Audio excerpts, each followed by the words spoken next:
first semester, I really struggled to make it because I read half as fast as everybody else. And I'm so focused on the letters that I can't remember what I've read.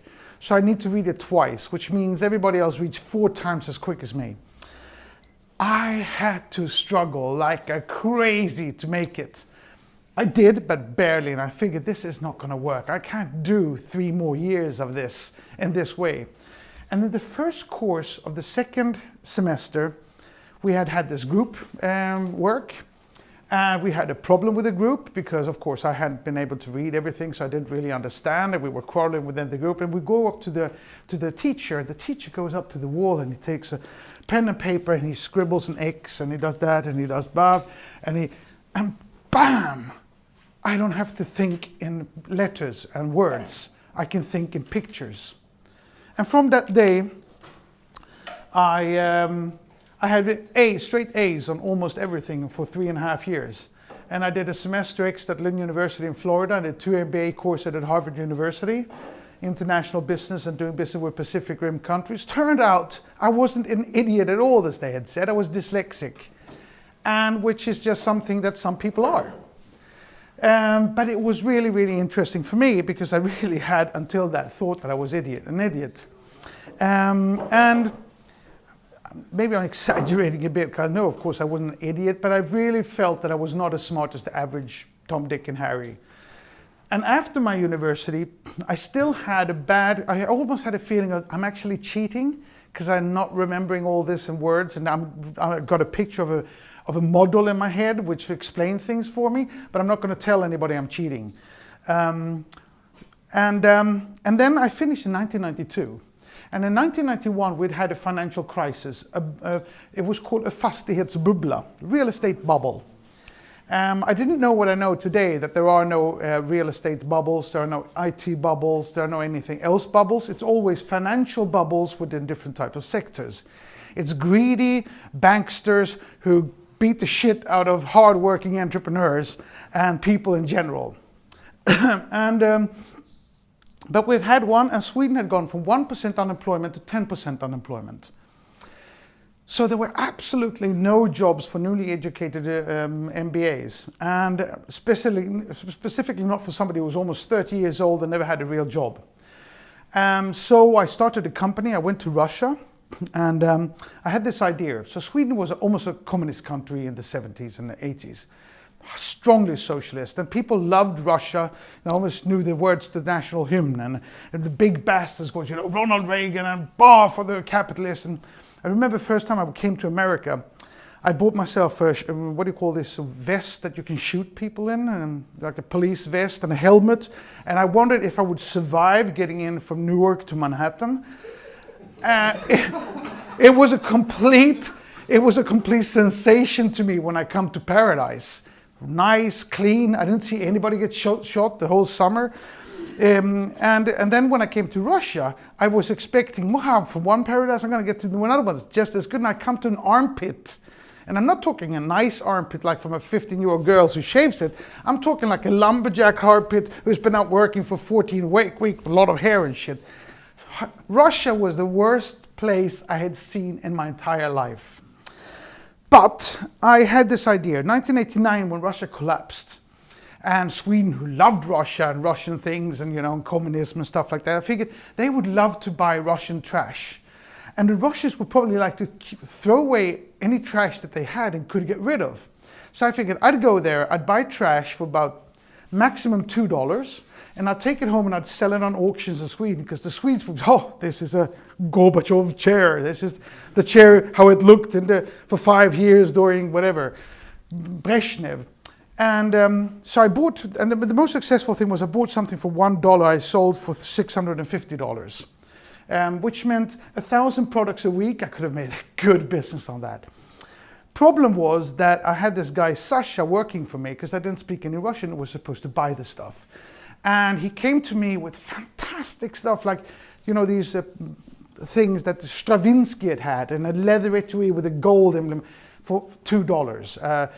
Beautiful microscopes and stars for $1, $2. And I said, I need 1,000 products. I want trash. I want an ashtray, a broken chair. I want anything you can buy, but 1,000 products a week. And he said, I don't understand. You got to come with me and show me. So we go to this place in St. Petersburg, which looks like Östermalm in Stockholm, where I don't know, basically around here. Beautiful, nice Jugend houses, you know, large, built in the late 1800s, with parade flats, 250 square meters, and beautiful places. And the difference between Stockholm, where a family would live in like that, was that when you come into a Russian one, 75 people live there. And like dogs, and terrified of each other, looking out through the doors like this. And it was amazing how poor they were. And I go into this small room called Jungfrukammaren in Swedish, and Norwegian I think as well. And this old lady said, you can pick anything you want in this room for $1 a piece. And I go in, and there's probably value in there for a million, maybe 2 million kroners. They were so poor, they would sell anything they had. And I didn't go to Russia to become rich on poor people. So I left 2,000 products in a warehouse in St. Petersburg and went home totally depressed, and decided and promised myself to bash socialism at any given occasion I could for the rest of my life, which I have and still do, as you will see. Because socialism doesn't work, and capitalism does. So I come home, I'm depressed, I'm sitting down on the sofa, and the telephone calls, actually first day I come home from Russia, and it's Johan Staël. And Johan Staël, who I had met on a boat in Barcelona during the Olympic Games, said, you were going to start working for me. And I said, well, you never called. He says, I'm calling you now. And I said, when do I start? Tomorrow morning. So I put on my great suit, and I go down to the office in the morning, and I meet Johan Staël. Johan Staël looks at me and says, no, you can't look like that. And I said, what do you mean? He said, no, you've got to have jeans and a t-shirt. The t-shirt has to be dirty. And I said, why? I said, because you're going to build a chain of shops for TV shops products. Trash that doesn't work and that are really, really cheap because they don't work and it's trash. And you have to look trashy to be able to sell trashy stuff. And I went like, I've been studying 4 years. I got 500,000 kroners of student loans. I mean, and now you're going to give me this. And he said, Johan, everybody who starts for me needs to start with carrying beer. And if they're good at that, they can stop off as a CEO for any company I have at the organization. And I figured, life's not fair. And this guy, his name was Kalle von Spret. You know, he was actually a phone as well, but with a real one. And his father and Jan had gone to school together, and he went straight into Skeppsbron Art on the head office and worked with mergers and acquisitions. I had better degrees, I was more ambitious, I was actually smarter too.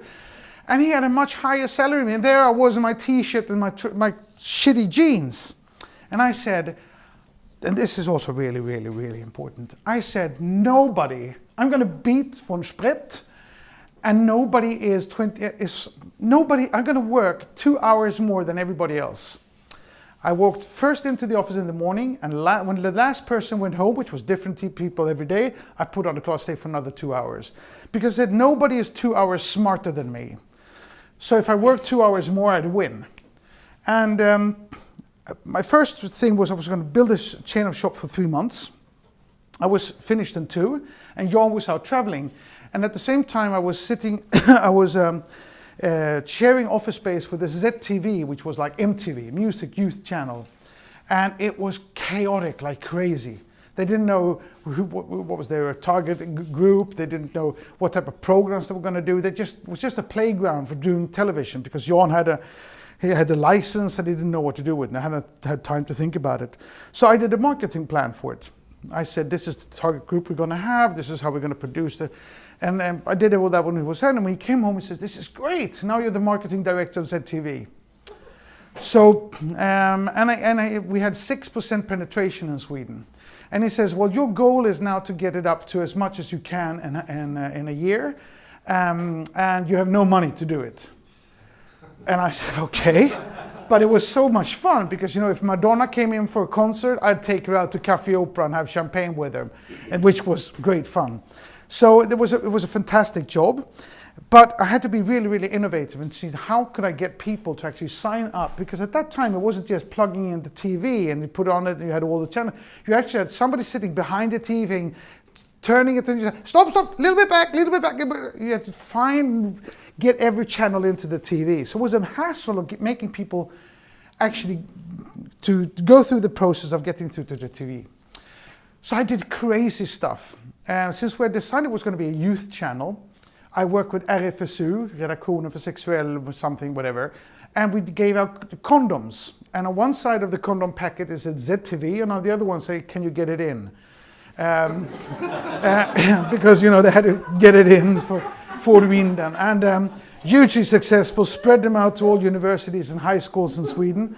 This was in the year of the AIDS, so they gave away these condoms they liked doing that. And I also took a baker, and during the weekends, because we didn't have money to send television at the time, Fridays and Saturdays, we took out my office desk, we put in a bed, put up a camera, and we had the baker sleep in my office from Friday afternoon till Monday morning.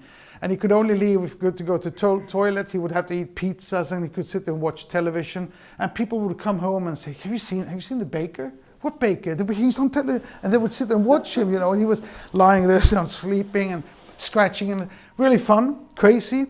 And a lot of the real reality soap operas were actually invented during this period at ZTV, because we wanted to get people to produce content that would engage people and make them look. And we did a 48-hour discussion group with the same panel, which was hilarious, because after 48 hours, they were getting really tired. And we would discuss 48 different subjects, and people could walk in from the streets and participate, sitting in an audience like this. And both major magazines in Sweden, Expressen and Aftonbladet, had the whole löpsedel. I don't know what that's called in English. Flyer. The flyer was all about this program. Both of the two major saying, this is the craziest program you ever seen. You got to go see it. It's still going on. And on the Saturday night at 3 o'clock in the evening, we had this guy called Hua Dahlgren, which was a very famous Swedish weightlifter with a lot of humor and looked crazy. He had said something really, what's the English word? Not so nice, not really, it was just provocative about lesbian women. And at 3 o'clock at night, they called me up and they said, Johan, there's been a disaster. Hua Dahlgren said this and that, and now we have 15 militant lesbians knocking on the door, wanted to come in. What do we do? And I said, for God's sake, let them in and call Aftonbladet. And so we got another flyer the next day talking all about this amazing event. So in 6 months, I got it up to over 80% penetration from 6-7 without a dime in marketing. So Johan said, this is fantastic. You're such a great guy. I'm not going to make you executive vice president for a bank in Luxembourg. And you're going to be responsible for co-branded credit cards. And you're going to live with me in my house. So I started off with 20,000 Swedish kroners. I invoiced it from a company called NFT, which was no fucking tax, Bahamas registered. It's prescribated by now. And I then moved to Johan in Luxembourg, and I had 350,000 Swedish kroners tax-free. I lived in his house for free. I had a sports car convertible with a special motor from Audi and a big fat representation account. I had kicked from Sprit's ass. Yes. And how had I done it? By working 2 hours more.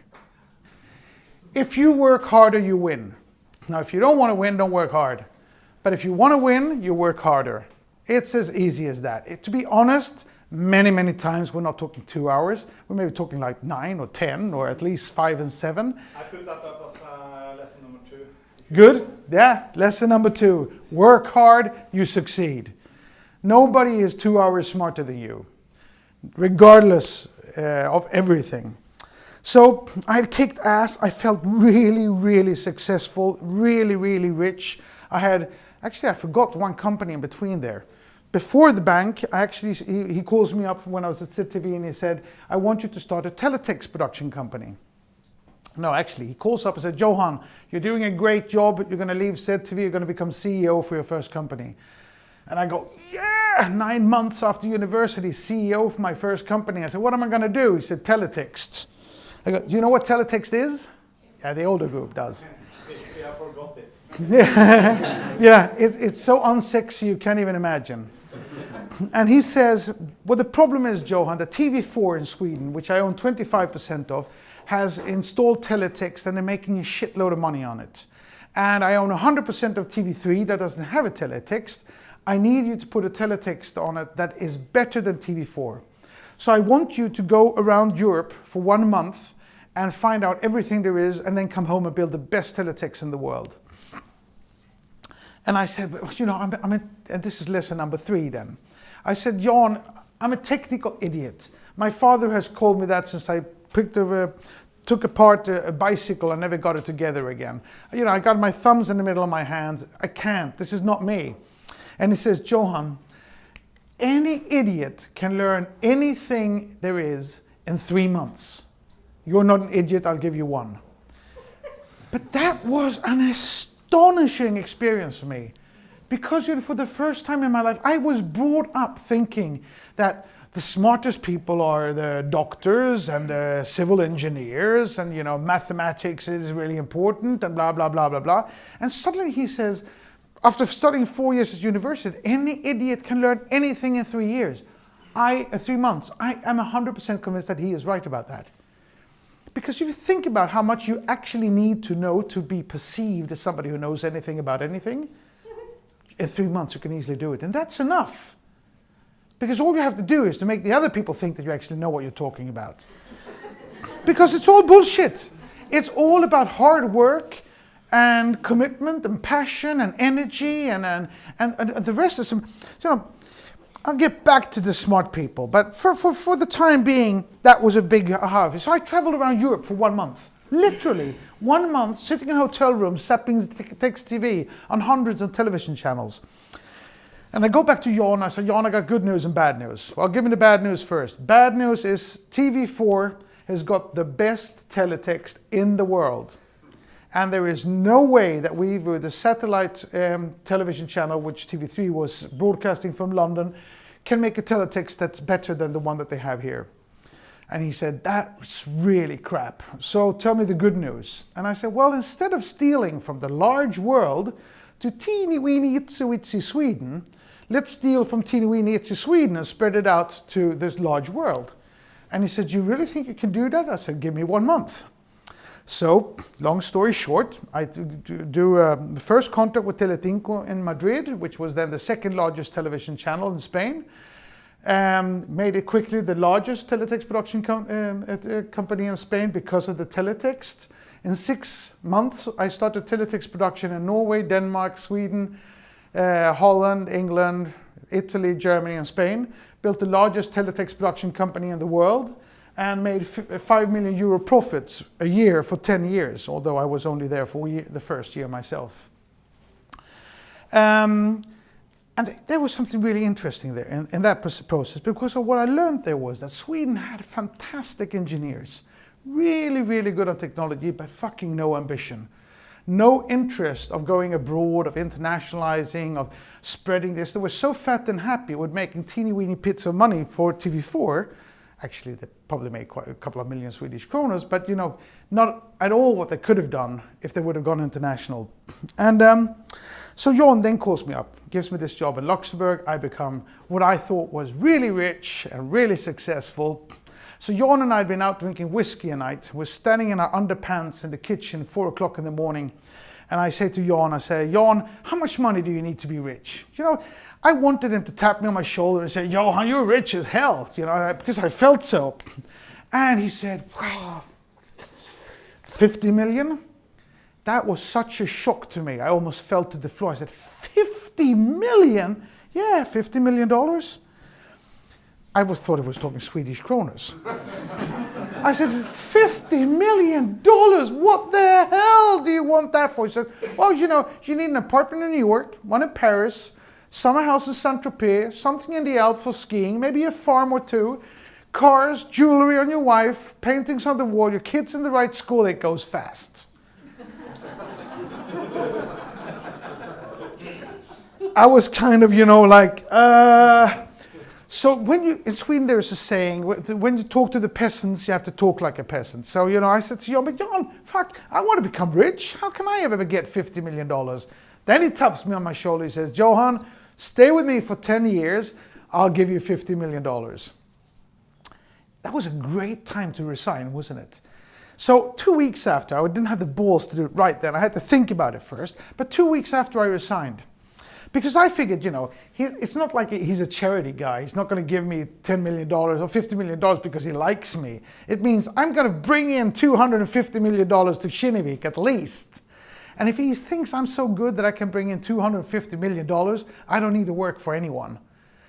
So I resigned. And I was going to start a company called Speed Ventures, who would benefit from my experience from the teletext company, finding really good Swedish or Scandinavian technology and spreading it out of Europe. So I called my best friend up, Eric Wikström, and I said, Eric, I'm going to start a company that helps companies in Sweden internationalize.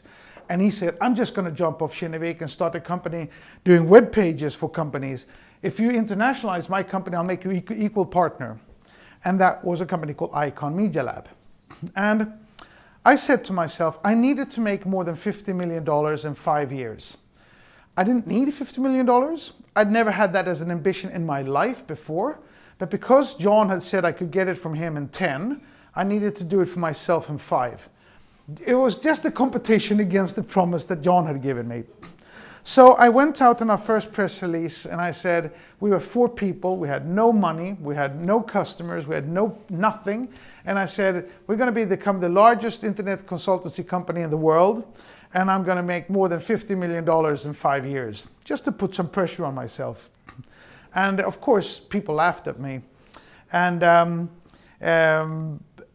5 years later, we had 3,500 employees, 32 offices in 21 countries, and was the largest internet consultancy in the world.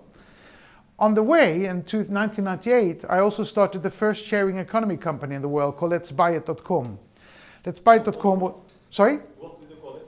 Letsbuyit.com. Let's Buy It was a consumer aggregator. So if all of us wanted to buy a Volvo, we'd go in and we'd buy 32 Volvos, we'd get a much better price. And it was for 2 years the largest e-commerce site in Europe. Put it public on, so Icon Medialab was public on Swedish stock exchange and on Nasdaq in the States. At that time, that was completely separated stock exchanges. So I actually rang the bell at Nasdaq live on CNN. Company had a market value of $2 billion. Letsbuyit.com was started in 1998. We put it public in 1999 with 1,000 employees in 10 countries. Had a market cap of $1 billion. And I started a company in 1998 called Speed Ventures with some friends that made the largest private placement in Europe in 1999, 200 million euros. Was valued at over €1 billion. And I had kicked ass on von Sprettenstein by working a bit harder. And I had my personal value at the end of 1999 was about 6 billion Swedish kronor. So I actually kicked ass on the 50 million that Johan Staël had offered me as well. There's not that many people who's made 6 billion Swedish kronor in 5 years, but there's fucking nobody who's lost it in 6 months. So when the internet bubble burst, I kind of, it just poof, and it was all gone. So easy come, easy go. But a lot of fun and a lot of work and a lot of experience during that time. And during that time, I was really, really engaged in bashing socialism in Sweden. It needed to be bashed, and I bashed it really hard. Why? Because Sweden had no entrepreneurship at all. We had more multinational conglomerates than any other country in the world per capita. ABB, Volvo, Saab, Ericsson, Electrolux. Endless amounts of them, but absolutely no entrepreneurship at all. In Europe, on average, there was 15% of the population in Europe were entrepreneurs. Only 10% in Sweden. Now, sometimes I ask the audience, so how many percentage? What was the difference between Sweden and the rest of Europe? Or they say 5%. But the difference between 10% in Sweden and 15% in Europe is 50% more entrepreneurship in Europe than in Sweden. That is insane. And it's not that, that just happened. It was created that way. It was created that way by socialism. And because no entrepreneurs, or very few entrepreneurs, are socialists. And socialists want all people in the society to be socialists. So they had made this deal with the Wallenbergs and the others who owned most of the conglomerates because the Wallenbergs didn't want any competition from entrepreneurs. They wanted everybody to work in blue suits and walk to the office and press buttons and pull and then go home and lie on the sofa and watch Tips Extra and then vote red. Everybody was happy. It's just that we weren't happy. We had the highest suicide rate in the entire world for a decade. We weren't happy. Now it's lesson number, what are we, 5? Up to 3 now. So here's a question that is so obvious, you're all going to accept and agree with me, and when I ask you, nobody's going to know. What is the most beautiful thing, the most fantastic thing in the world? Freedom. A child's smile. Close. You're closer than you're close because it's like freedom. Capitalism. No. But you're closer. What is it you feel for your child? Love. Yes! It's always a girl. Love 3 times. Oh, I didn't hear it. You have to shout. Love is, you're right. It's always a woman who says. Sometimes, yeah. So, love is the most fantastic thing. Everybody agree? No, but somebody, yeah, good. I agree. But it's not always up here, is it? Once more. Love isn't always up here. It's not always peak fantastic. Kids run out in front of cars. It's hard work. Absolutely, but that's doesn't take away the beauty of it when it's good. Kids run out in front of cars. People get cancer and die too early. My wife can run away with a golf instructor. At these situations, life can be horrible. But what happens is that it's so good when it's here that if she runs away with a golf instructor, give me half an hour, I'll down at Harry's looking for a new one. So, because we strive for this, and it's a human right, isn't it? Everybody should experience love. Does anybody not agree with that? I agree. Good. Now here's the difficult question. What's the second most beautiful thing in the world? Entrepreneurship. Because if you love your children, your wife, your son, your daughter, your neighbors, immigrants, your friends, if you love everybody, you need also to love yourself. And when you have an idea, when Greta has an idea, Greta wakes up in the morning, she goes, Bosse, I got this idea, I want to start a company. And Bosse goes, oh my God, Greta, you got this beautiful job as a cashier at the bank, and we're saving all the money to go to Lanzarote this weekend. No, don't get that out of your head. So disappointed, Greta calls mother and father, and my father says, but Greta, after all these years of studying, you're going to throw it all away on entrepreneurship? So Greta goes to her friends. Now her friends are so terrified that she'd actually succeed, especially in Sweden. So they will go, nah, that's too late, too fast, too little, too strong. It's already been done. It can't be done. Everybody is going to tell Greta it's not going to work. But Greta's got this idea. And it's growing on her like cancer. And you know, she can't get it out. She loves, she wants. And one day she said, everybody else is wrong. Greta can. I can. And she just fucking does it. Takes the step. Beautiful, isn't it? Yes. And that's how many in here are entrepreneurs? Good. Beautiful crowd. Most beautiful people in the world. Because they are the only heroes in society. They are the foundation of the society. If you ask a socialist, they will say, no, it's the workers.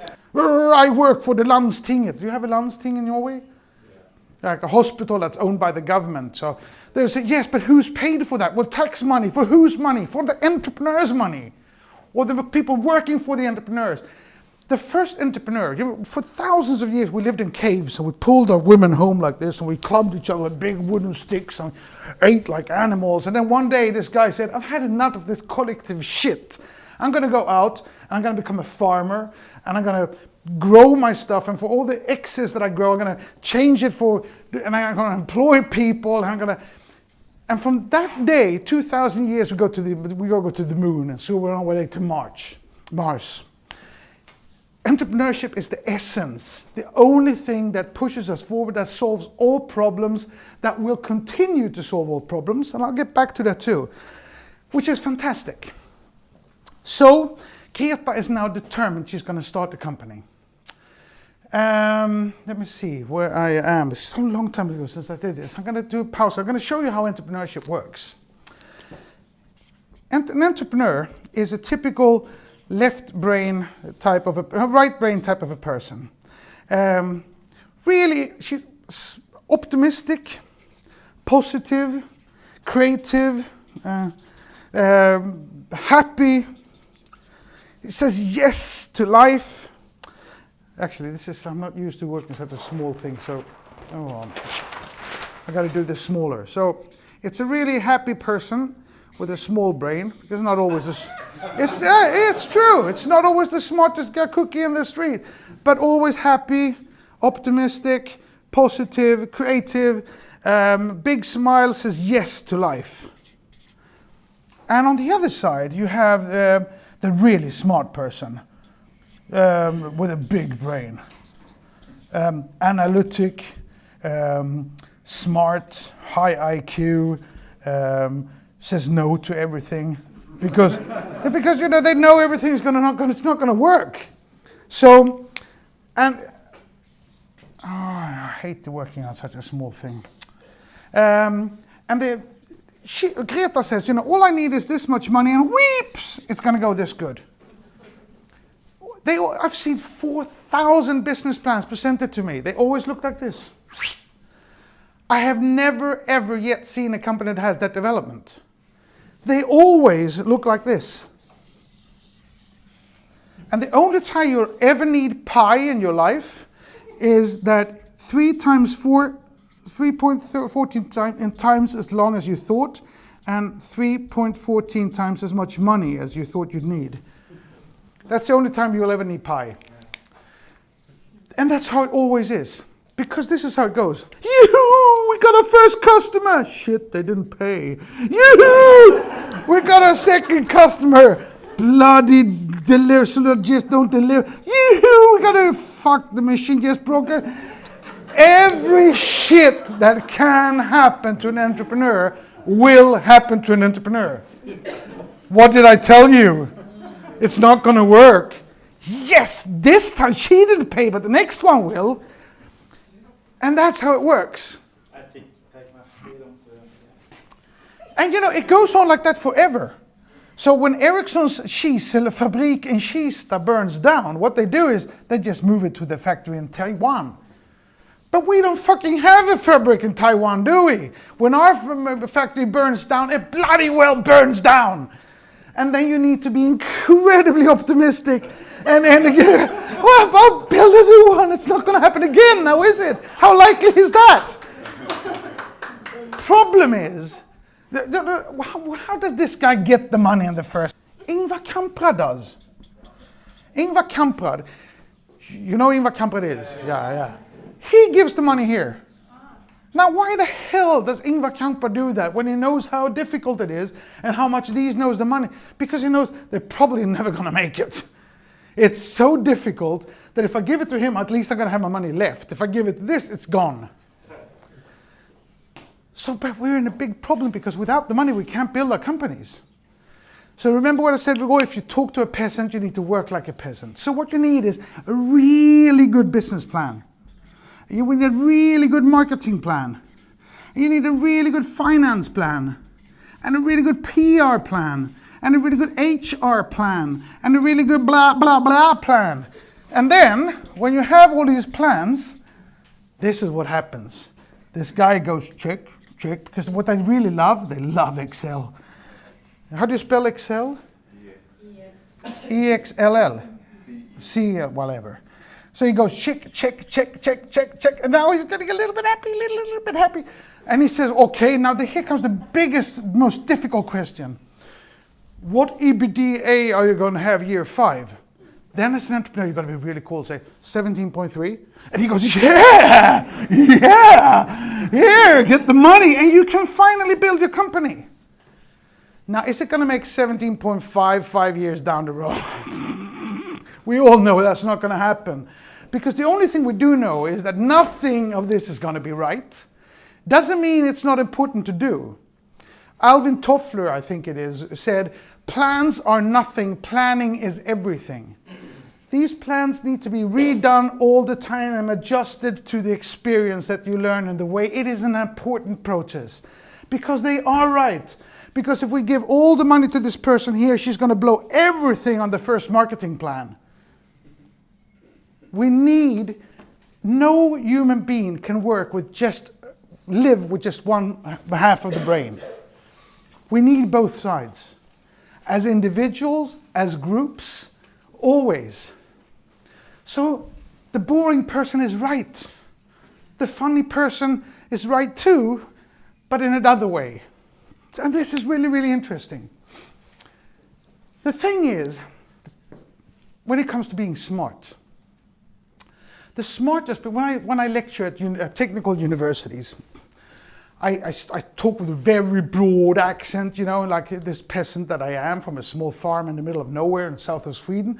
And I stand with my back to the audience and I go, it is incredible. It is incredible. Here I am invited to KTH, the most prominent engineering school in the world, more Nobel Prize winners than any other place. And I'm a peasant, ADHD, dyslexic from Sweden, from Hальmстаде, is going to lecture to you. I don't even understand what it is I'm rubbing out from the table.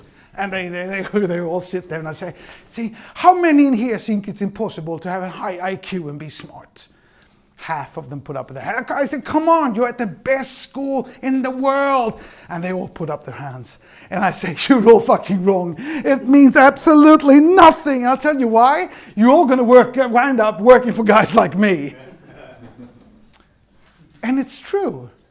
The smartest people, how many in here are civilingenjörer or engineers? Only 2, 1.5. Most of these guys, they are much, much smarter than me and the rest of you guys. And they have known it since they were this small, because they came home at the age of 6 from their first math test and said, I had all right on my test. And mom went, ooh, and they called grandma, and grandma said, oh, when I see you, I'm going to give you a hug. And their whole lives has been like that. Me, I came home and go to bed, no food. That's not funny. That's horrible, but true. It is funny. I was just joking. So, sorry? It was your way of telling it. Yes. You gotta have some energy in this. So the thing is, all their life, they come to KTH and say, welcome to KTH, the most prominent engineering school in the world, and you are so smart, and you're going to have the best. And then they study there like crazy. They have no fun, because they're not very fun, because they're like math all the time. I mean, how many here go, let's have a really good Friday afternoon and do some math together? It doesn't work that way. And what happens when they finish? They get really boring jobs in small cubicles in Kista, right, far outside Stockholm, where they sit and do maths all day. So you're not a winner because you have an IQ. You're a winner because you work hard, because you're ambitious, because you can be passionate at what you do, and that you really work on your social skills. So, what did I want to say about Greta? Yes. What do you need to become an entrepreneur? Come on. What do we need? Courage. Good. Money. You're right, but it's too early. You're not supposed to guess that right now. You need idea. Yes, you need an idea. Does it need to be a good idea? No. Like, if somebody would have come to me 25 years ago and said, Johan, I got this really good idea. I'm going to sell slalom sticks to women out walking. Well, 25 million pairs of slalom sticks later, there are no stupid ideas. If you can just sell the shit. If you can just get somebody to buy sticks for going out walking. Anything goes. Okay, so how many in here are racists? It's so funny. Both Norway and Sweden has 25% of the voters voting for racist company, and there's never anybody who puts up their hands when I ask that question. Okay, so no racist, thank God. This is a selective group. Perfect. That's not the reason. Nobody ever puts up their hand when I ask that. Which is good. So then we accept that a German, a French, a Norwegian, a Swiss, an Indian have exactly the same amount of ideas, don't they? Because all we need is an idea, and we're just as smart, so there's nobody who has more ideas. Can we agree upon that? Which means we should have had exactly the same amount of entrepreneurship, because all you need is an idea. Are we right? No. Sweden had 10% unemployment and Europe had 15%. 50% more than Sweden. Is Sweden more stupid than other people? Yes. How can I be so stupid to ask that question in Norway? Of course we are. Of course we are. All right, so let me answer that question. No, we're not. He's racist. Yes. No, he was joking. Okay, so in that case, something else is missing. If an idea, if we have the same amount of ideas, but we have 50 or 33% less entrepreneurship in Sweden, something else is missing. What? Initiative. Politics. Belief system. Passion and risk. Mindset. You said it before. Courage. Yes, courage. Because everybody told you can't. Mother and father, your husband, your friends. Somebody thought, but you can always go to the bank. Let's not joke too much here. So everybody's going to tell you you can't.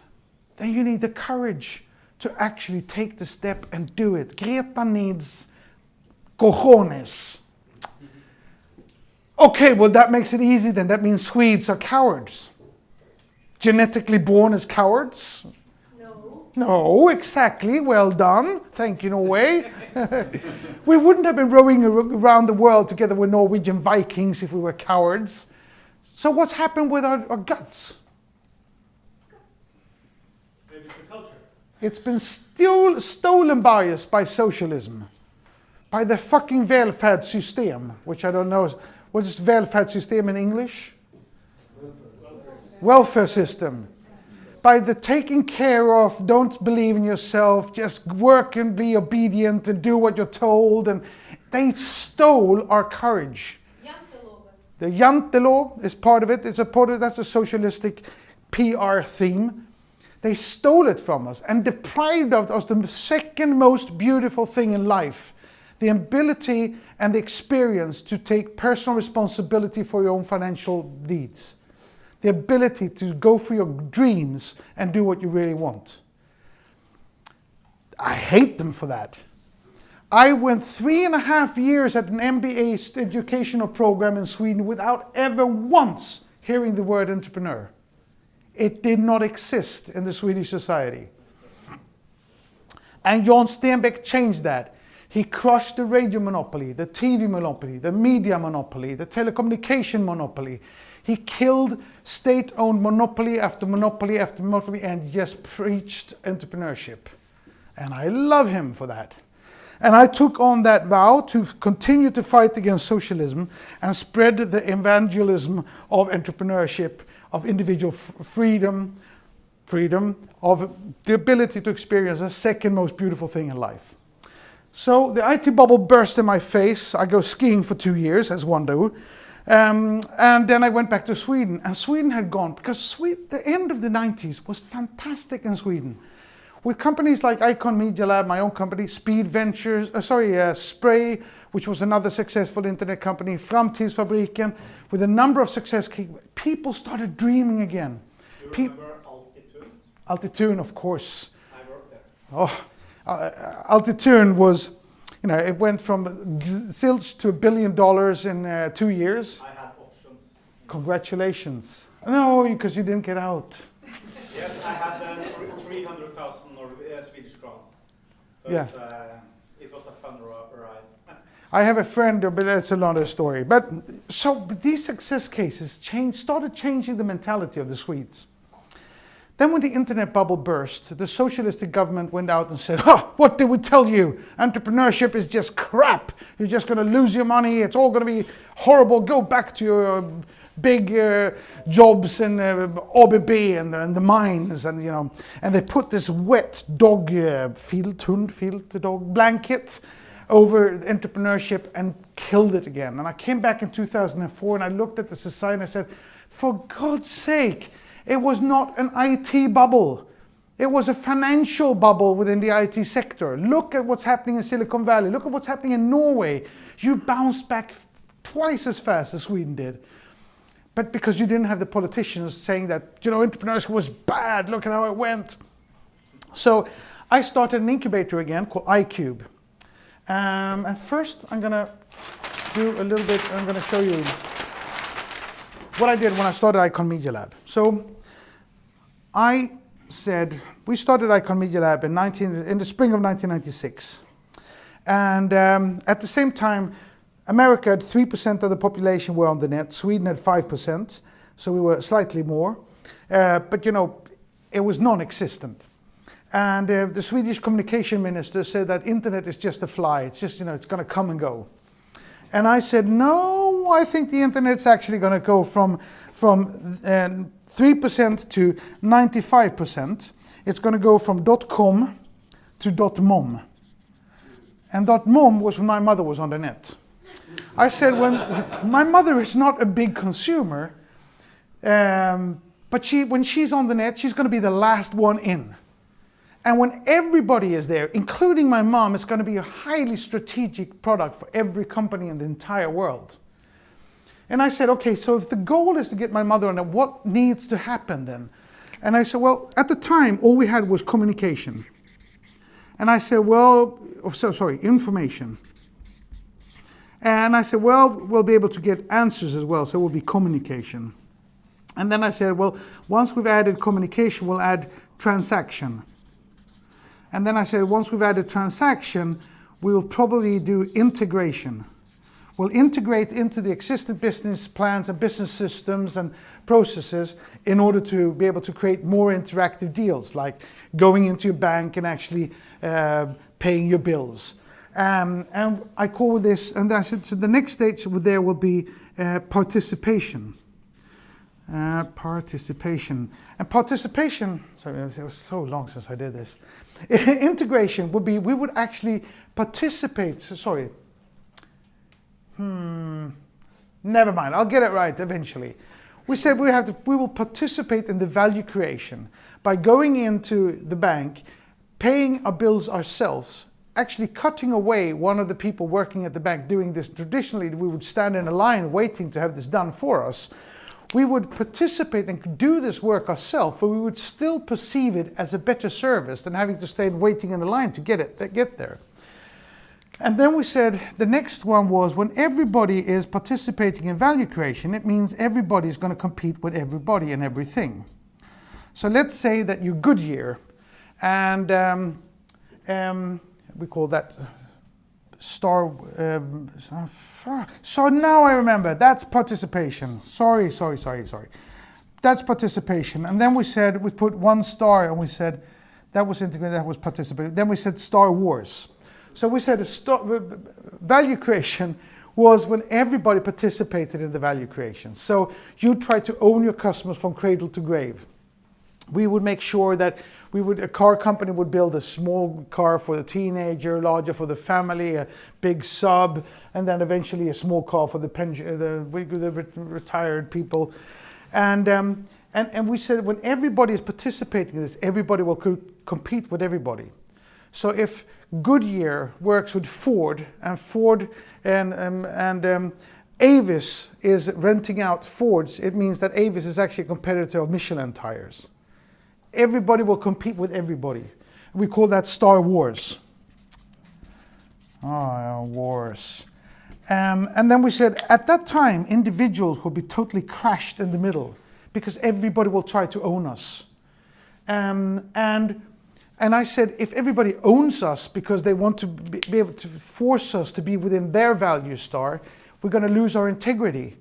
And I said, what digital footprint? We need to own a digital footprint, our digital personas. Our digital identities is not the same as a digital identification.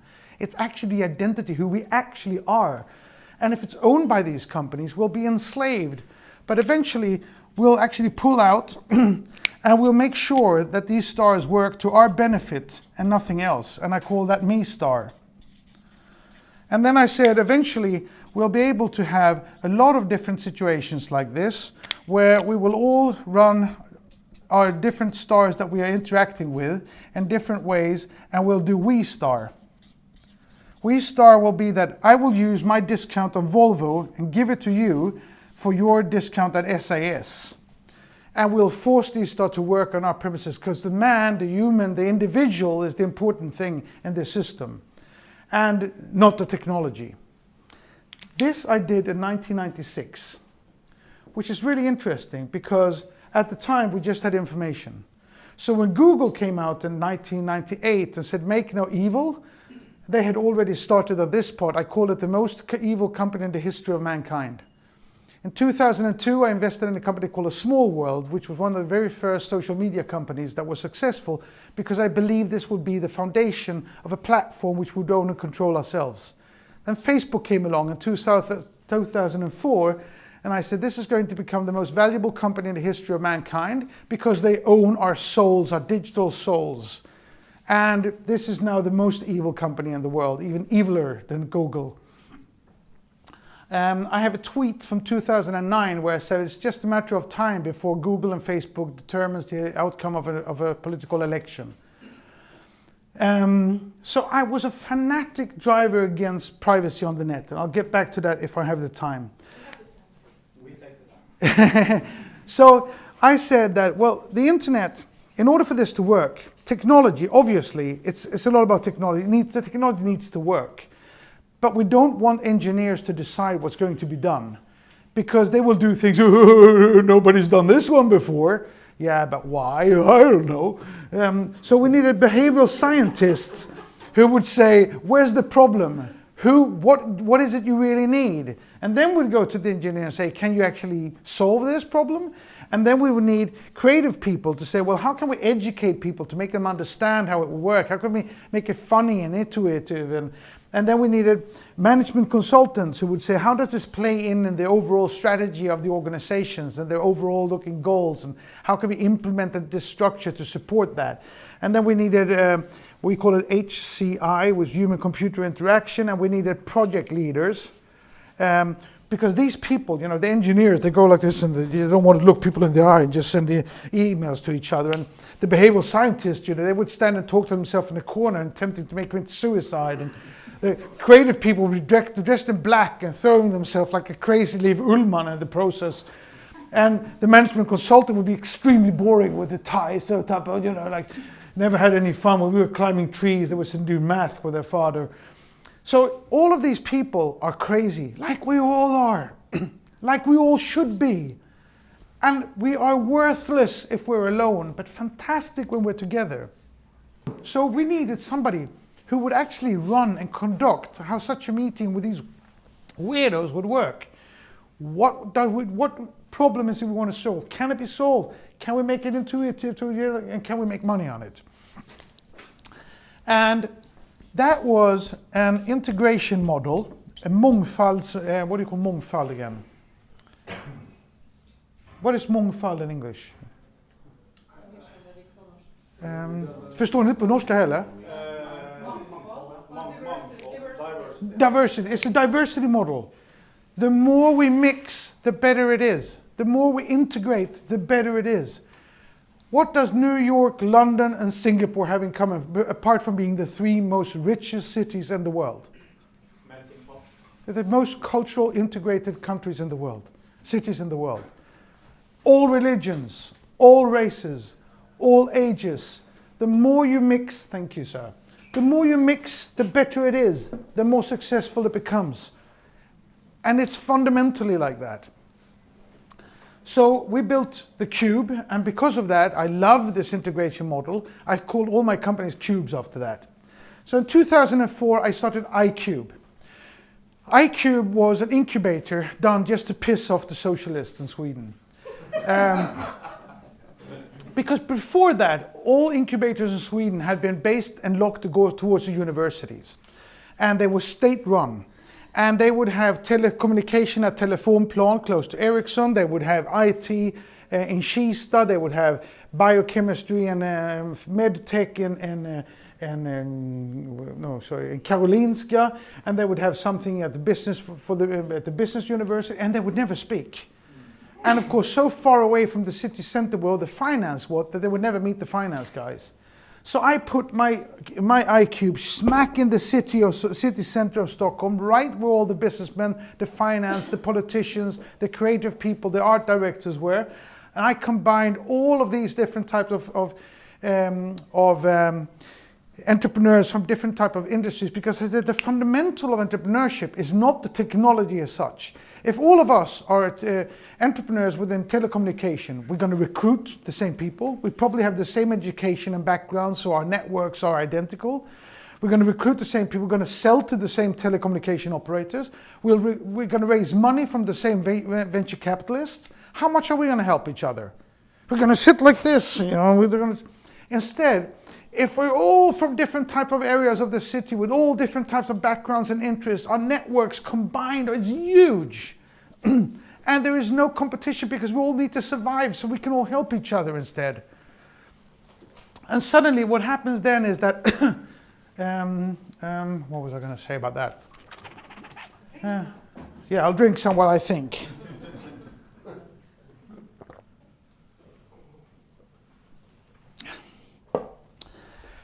So by combining all of these interests and helping out, we find the fundamentals, not in the technology, but in the basic essence of all entrepreneurship. I need to survive. I need to raise money. I need to build my brand. I need to find customers. I need to recruit the smartest people. That is identical for whatever given part of industry entrepreneurship that you can imagine. And if those are the goals, and we all need different things, we can all cooperate and help. So that became hugely successful. I ran it for 4 years, and I had companies like Apotea. Now these are Swedish companies, you won't know them. Apotea, which is the largest online pharmacy in Sweden, getting close to $1 billion valuation. Excedo Broadband, which is the largest TV app production company in the world. They built Netflix. Couple of billion Swedish kroners. Starflow, which is, sorry, not Starflow, Snowfish, which is 50% of Spotify today. It's all the lists, you know, that you create your own music lists. Endless amounts of companies from these 45 companies that we had over 4 years, because that model worked. In the spring of 2005, it was valued at 500 million kroners. So I was on my way back. I owned 51% of the company. And then Lehman Brothers go bust. So I had to shut the company down in the autumn of 2008. I had also been in the cultural board in Sweden for 6 months and had 20 death threats. I was the first non-communist in the Swedish cultural board. So that rendered 20 death threats. So I decided to move to Singapore and start a company called MyCube. And MyCube was going to kill Facebook. This was now in 2009. MyCube was look and feel like Facebook. You owned and controlled all your digital assets. You had the ability with an integrated micropayment system to charge for that content at whatever price you just put down as you decide as a content creator. And the company had huge success when we launched, and then it was raided by the Russian mob. And I lost, again, 250 million kroners of my own money. And I was wiped out, and I moved home to Sweden. Took me a year to get out of Singapore. Moved home to my summer house in Sweden, because that was the only thing I could afford at the time. Was there for a year, didn't find any jobs. Moved to Stockholm and started a venture capital company together with a financer who's PE background. And he didn't put any money in any of our investments. So after 3 years, we just shut that down. We didn't do any investments. And this is November last year. So for the last half year, I'm looking for something new to do. And I'm really eager to find something. I'm still full of energy, full of ideas. I just had some really tough turns. And which I think is really astonishing. Because you know, people ask me, you know, are you happy with your life? I've had the best life in the world. I wouldn't change anything. I'm really, really happy with everything I've done. And it's not over till the fat lady sings. I know I still have the network and the experience and the energy to do it again. I just need to find the right thing to start working on. So that determines the first two parts of my presentation. Yes? How long are you in Oslo? I leave tomorrow morning.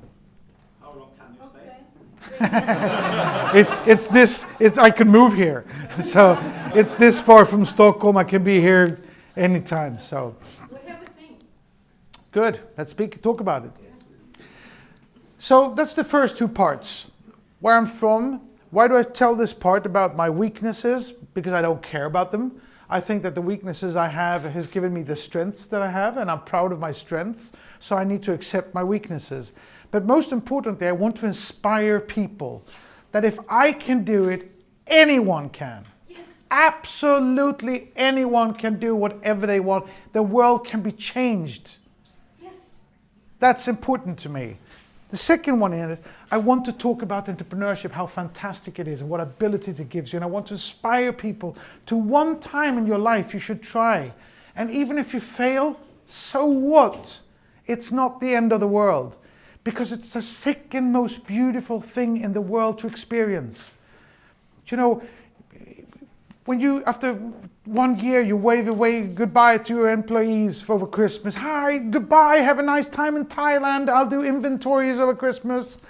And they fly away. 5 years later, you take your first vacation. You take your whole family and you go to Sommarland. And 5 years later, you win a Gazelle thing. And you see your products in the windows. And you find, you know, at the peaks, it is fantastic. It's that bloody hard work. It takes 10 to 15 years. It's 3.14 times as long time as you think.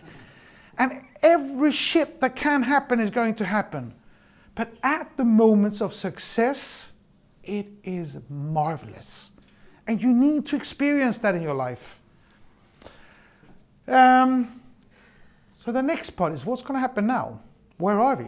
Looks like shit, doesn't it?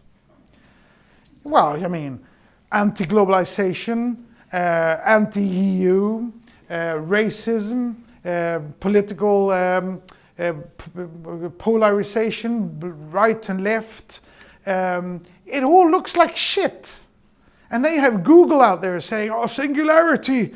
All digital technologies are having evolution in what do you call it? Exponential speed, and as they do, they merge, and when they do, we get disruptive. 40% of all jobs are going to disappear over the next 20 years, they said almost 10 years ago. And they're all going to go out on the streets, and they're going to burn cars and smash windows. We need to give them, what is it call it?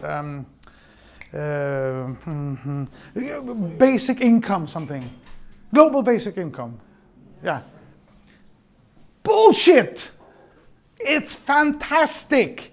Everything is fantastic. Everything's always been fantastic.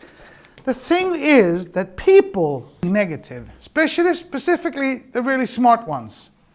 The really smart ones. Do you remember? I already wrote this picture for you. Huh? They said, it's not going to work. Not going to happen. Now the whole world is cooking. We're all dead. It's just. But since 1750, when the industrialization started, absolutely everything's become better. There was a little here, the Second World War, 6 years. You know, it doesn't even show. Everything has become better. We live longer, we eat better, we don't get sick, kids don't die, everybody gets education, and you know, everything is fantastic. And all the time here, they've been saying, well, now Digerdöden is going to kill us all, and now Napoleon's going to kill us all, and now this is going to kill us now, and now there is no winter for 2 years, and now it's the computers, now it's, do you know, with the löpande band, what do you call these? Conveyor belts. Sorry? Conveyor belts. Conveyor belts. When the conveyor belt came, that's what gave us socialism and unions. Do you know what the word sabotage comes from? Sabot. Sabot is a wooden cloth that workers in French used to have. And they threw their wooden cloth into the machines to destroy them. French people. French people, yes. And they wanted, it's always the French. And they wanted the machines to break so that they could save their jobs. And then they started unions and socialism because they said, now with industrialization, we're all going to lose our jobs. It's all going to be horrible. And then we had, what was it? PC. Now we're all going to die. And then was internet. And now it's singularity.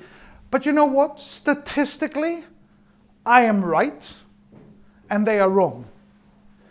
Human beings have an amazing ability to become creative and surprise people and surprise ourselves and to solve problems. Every problem the human beings ever had has been solved. Everything since 1750 has become better.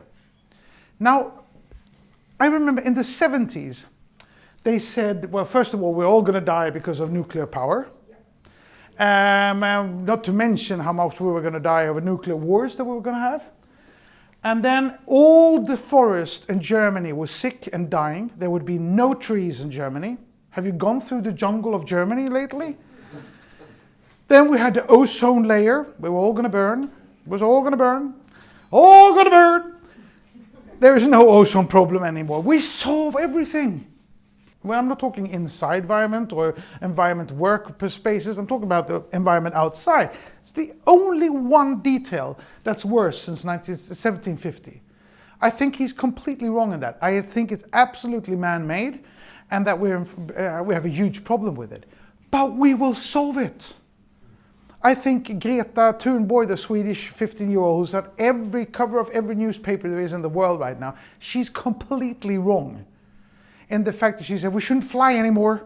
Of course we should fly.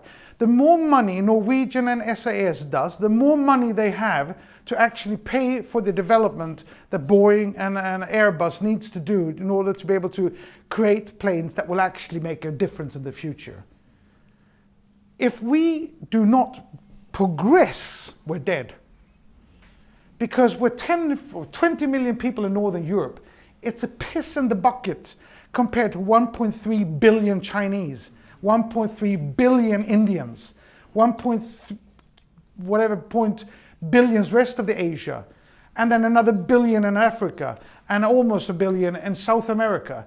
And they are not going to stop flying or doing anything else to prevent themselves from increasing their life, to improve their life. It's not going to happen. The only way that we can save the world is by pushing down the pedal to the metal and have people, ingenious people, save us. And it will happen. Sorry? Save. It will happen. I don't have a shred of a doubt. There's actually less desert today than there was yesterday, because they are now so fast putting green grass on the desert. In China, they have developed a technique to grow grass in salt water. So they are now being able to get more water out of, more food for people than we have ever been able to do before. If you look at Israel, the amount of money that they desalt water, amount of water that they desalt and have made the whole part of Israel green, could be exported to every part of the world if we just had enough money to do it, or if we just put our money there. 10 years ago, I started joking, saying, well, a 400-year-old mahogany tree will be able to be grown in 50 years, and 20 years from now. Do you know we're actually this close to getting to that? I said that as a joke, which means that in 50 years, the whole Sahara is going to look like the rainforest we cut down in Congo. There are no problems that cannot be solved. Number 11, we will solve it. Good! Lots of 11. I got to see that list afterwards. So I love these type of conferences where intelligent people get together and talk and discuss. And I've been to the World Economic Forum 4 times. I was awarded Technology Pioneer by the World Economic Forum in the late 1900s. And now I'm not invited there anymore, so I go to Horace's global meeting, which is very similar. 800 people meet for 4 days. Presidents, finance ministers, NGOs, CEOs, entrepreneurs, creative people, and they discuss everything. And I had this huge aha experience when I was there. So, you're going to help me out here. They discussed augmented reality. Does everybody know what augmented reality is? No. Augmented reality is, for instance, you watch a movie, you stop the movie because you like the dress that your girl has, and you buy the dress, and then you continue watching the movie. Then you have virtual reality. Everybody knows what virtual reality is? Yes. And then you have IoT. Everybody knows what IoT is? No. Internet of Things. You can actually check what you have in your refrigerator over your telephone. Then you have AI, artificial intelligence. Everybody knows what it is. And machine learning. Everybody understands that. Then we have open source. We have SaaS. We have what else? We have G5, 5G. Sorry, my dyslexia. 5G. We have cloud. Any other major technical parts? Blockchain, of course. Blockchain and crypto. Anything else? Good. Sorry? So it's mixed realities when you mention AR. Yeah, but this is good that you can come up with it, because this is exactly what happened. So 800 people discuss politics first. All fields of politics all looks like shit. Then they start talking about technology, and they say all of this technology, they all tried everything of this. They all know enough of it to discuss it. Average age is probably 60. So I'm just below that 60 years age medium of the group. And they discuss all of this. And they say all of these technologies are having exponential development. And as they do, they actually merge. And when they merge, they have disruptive structures that happen. And that's what will create singularity problems. That's why 40% of all jobs are going to disappear. The biggest threat they see right now is that in 7-8 years, give or take, it's going to be prohibited to work as a transporter in the States. Because people driving lorries, school buses, or whatever else, they fall asleep, they take a whiskey, they watch their SMS, and they have accidents, and they can only work for 8 hours a day. 7-8 years from now, it's all going to be automatically driven transport vehicles that goes 24 hours a day and never drives on, never falls asleep and never drives on a kid. There's the largest group of employers in America. 6 million people are going to lose their jobs in one day. And this is just one area of industry. Right now, the whole retail industry is actually experiencing a Kodak moment. And which is going to be much, much worse than what the retailers and the analytics at the banks understand today. Are there any bankers in here? 1, 2, 3. So analysts and bankers don't understand how bad the retail death is going to be. It's going to be brutal. Yeah, but even worse. So a lot of things are going to happen here, and they're not all going to be good. I said before that everything has become better, absolutely, without any doubt, but not for everybody. And that's important to understand. If you lose your job as a truck driver, you might never get a new job, which means the world probably just became this bad. But it's better for everybody, because we're not going to be run over by somebody who's been driving and stuff like that. So, and this is important. So, one technology is missing here. 3D printing. Sorry? 3D printing. No, I can put 3D printing here as well, but no, 3D printing is not the one. Automatization is just everywhere. Cyber implantations. You could put that in here. It's machine learning. AGI, A and I, general intelligence and neural intelligence. That wasn't discussed, but it's not the one I'm looking for. This is you don't need to guess anymore. I'm going to tell you. Video gaming. Amazingly important. How can they miss that? I'll tell you why. Because they've never tried it. Yeah. And why haven't they tried it? Because they can't. How many in here plays CSGO, PUBG, World of Warcraft, LOL, or any of these games? We're busy people. I play games. The ones, yeah, but you're younger. But the games that I told you about now, you play FIFA online on. Other stuff, but I play games. Okay, which is very, very good. Why can't older people test these games? Because it takes 100 hours to just learn how to move, pick up things, reload your weapon, shoot somebody in the face, run around the corner, they're shooting at me there. It takes 100 hours of practice just to be able to try. Why is that important? Because they don't understand, one, how incredibly difficult it is. Two, how amazingly fun it is. Three, how incredibly addictive it is. Four, how pacifying it can become. Sorry? Socialism. Pacifying. No, but you know, we don't want 6 million truck drivers on the streets in yellow vests, burning cars and sort of throwing down. We want them occupied with something.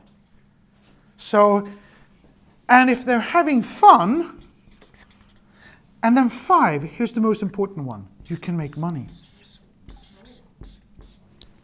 Big money, but in a way nobody's really understood yet. So, what do we know about blockchain and Bitcoin? How much dollars are there in Bitcoins today? Billions? How many billions? $256 billion. $256 billion. That is 50% of the Norwegian GDP. Actually more. Built up and it took Norwegians, 6-7 million Norwegians, 2,000 years to build. It's taken the blockchain 10 years. And 95-99% of Norwegian GDP is in real estate, forest, and has nothing to. It is $256 billion liquid. It is insane amount of money. Who's got this money? Do you believe in Bitcoin? I can get back to that. Just curious. You can't kill $256 billion. It's not a matter of believing. It's just a matter of accepting the fact it's there and it's never going to go away. Never going to go away. I can guarantee you it's going to become much more than $256 billion, but then it might die. But because if somebody moves it over to something else, if there's some other development. But I am as sure about cryptocurrencies as I was about the internet in 1994. Let's say that no Norwegians or Swedes need it. We have had a 20% deflation over the last 2 years because of socialism. But Norwegian krona is strong like hell, you don't need it. But what about the guys in Zimbabwe? Or the people in Argentina or Venezuela? They need Bitcoins and they will have it. Or India or China. You know China, they haven't changed any laws in China for 30 years. Do you know why? What they do is they just don't enforce the laws. Now the interesting thing with that is that every Chinese, absolutely 100% of every Chinese has broken the law. Which means that the Chinese government can go any day up to any Chinese and put them away. How many in here knows the name of the Chinese president?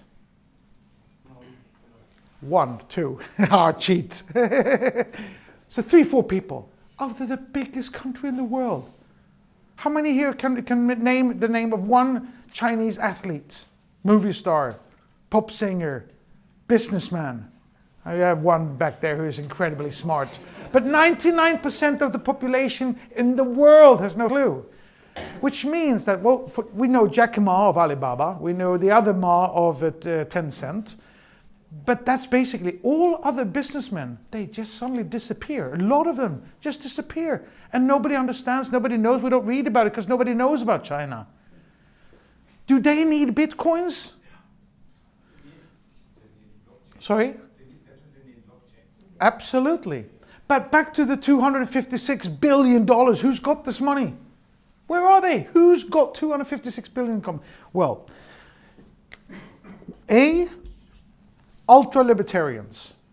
People who have Ayn Rand as God and Atlas Shrugged as the Bible. You should wear a gun so that you can protect yourself from other people's wearing guns. If you want to take drugs, it's your life, you depend on it. States should not defend anything. They are the ones who built the blockchain, they are the ones who created Bitcoin, and they created an incredible inflation that we haven't felt yet in the middle classes. But the people in the rich, really rich people, they felt it, but they don't care because they have so much money now, it doesn't really matter. Do you want me just to elaborate a little bit on what I just said? So, here's the pyramid, where the really rich people are at the top, and the middle class, and then the people at the bottom who have no money. The states pushes in billions of dollars into the system, and to the banks, and they say you got to push liquidity into the markets. So we give you this money. We save the banks by giving them liquidity. The banks said, put the liquidity into the markets. And they say, okay, we're going to give it out to everybody who can show that they have assets they can borrow against. So you have 1 billion in real estate, you borrow 1 billion, and you invest that at a 10% increase because of the liquidity. Everything's been going crazy for 12 years. So they make 12 years, 10% a year, interest on interest. They now have gazillions, 3 billion here. The middle class, well, best case, we got a new kitchen. These guys down here, they got nothing. So 20 years ago when I bought my Ferrari, it wasn't for 2.5 million Swedish kroners. It was in every newspaper in Sweden. Today they sell 600 Ferraris, Maseratis, McLarens and whatever for over 6 million kroners a year in Sweden. When we went out and really celebrated hard, we went down to the restaurant, we drank Moët de Chardon. Today they stand and they actually just pour Dom Pignon and Cristal. I used to fly first class over the Atlantic. Now they have their own airplanes flying over. This group has had a tremendous inflation. I bought a house in Verbier for 40 million Swedish kroners. I sold it for 40 million kroners. It costs 250 million today. This group has had an amazing inflation, and that is all going to simmer down, and then we're all ruined.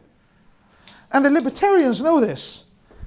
They said, we're not going to have any governments that bails out the banks, who are the crooks that created the problem in the first place, give the money to the people who definitely don't need it. So they wanted a currency that they controlled, that there would be no inflation, that they did not know ahead of that would be. So it's impossible to stop. These guys now sit on a huge amount of money. The second group are the witches. Who are the witches? 20 years ago, they played World of Warcraft. They dressed in black suits, painted their nails black hair, and they played role games on the streets. And then they went home with the computers and they played more World of Warcraft. And they bought a digital knife for $100 that they 2 weeks later sold for $500 million, for $500. They were the first ones to understand that you can make real money on digital value creation. And that is huge. Because when the group of people that talk about, they talk slightly about gamification. You know, we need to have gamification, but they don't fundamentally understand what it means because they don't really play these games. But when you do, when you integrate all this, when you integrate video gaming in all of these, you'll find tens of thousands of jobs creating billions of value, real value, in the real system. Because what's happened also between people, with individuals, is that we have before and after 2000. We are digital immigrants. and they are digital natives. And I can tell you, what do you call them? Psychologists in my age say that human being cannot do simultaneous work. We can't do different things at the same time. But I've also been told since I was a kid that we only use 4% of our brain capacity. The rest of our brain is not really functioning, and we don't really need it. Of course, we need it where it is, but we don't really use it. I can promise you that my kids can do simultaneous. They really can do several different things simultaneously. I am 100% sure that the kids of this generation, their brains have mutated. Indigo children. Sorry? They have the name Indigo children. Indigo children. They have more than 4% capacity of their brains. And they experience their digital lives as true as we experience ours. Because I have, in the last 2 years, I've spent maybe 300 hours learning to play PUBG. PUBG is Players Unknown Battlegrounds. I'm worthless. Because playing video games, you become improved until you're 21. You can keep it until you're 24. After 24, you get worse and worse and worse. At the age of 56, it's impossible. But I have been committed to, I'm going to learn enough to be able to play with my kids. They're 18 and 20. So you can play 4 people together against other 4 groups of people, which means we always take in a 4th person. Could be a Chinese, Ukrainian, a Polish, French. And when they interact with them, I've come to the understanding that their digital experience of life is absolutely as real to them as our meeting is here. We say that you've got to go out and play, you've got to meet people, that's always going to... No. My grandmother told my mother, you can't sit with the radio all day, bloody rock and roll. My mother said to me, Johan, you can't sit by the television all day, and I hate this boonka boonka boonka boonka. And I scream to my kids, you can't sit by your computer. It's evolution. And the evolution that these guys have gone through is the world has always become better because the younger generations are always better. We know that we're better than our parents. We treat them as kids at the end because we know we're so much better. It's difficult for us, though, to accept the fact that our kids are better than us. But they are. And the future is saved through them.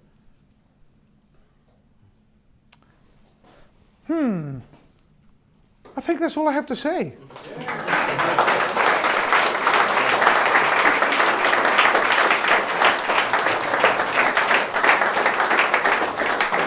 Don't forget to Twitter, LinkedIn, and whatever else if you like this. And if you can take selfies, I'll stay here and talk to you. You can take pictures with me. And if you want to follow me, I'm always Johan Staël in one word. I'll put it up here. On Instagram and whatever else, Snapchat.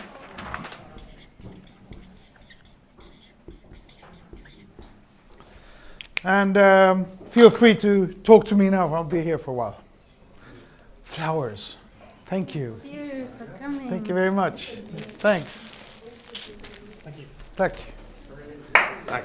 Nöjd? Otroligt bra, fantastiskt. Tack ska du ha. Du är en stjärna. Du är en stjärna. Tack. Thank you. So thank you very much to Johan Staël von Holstein.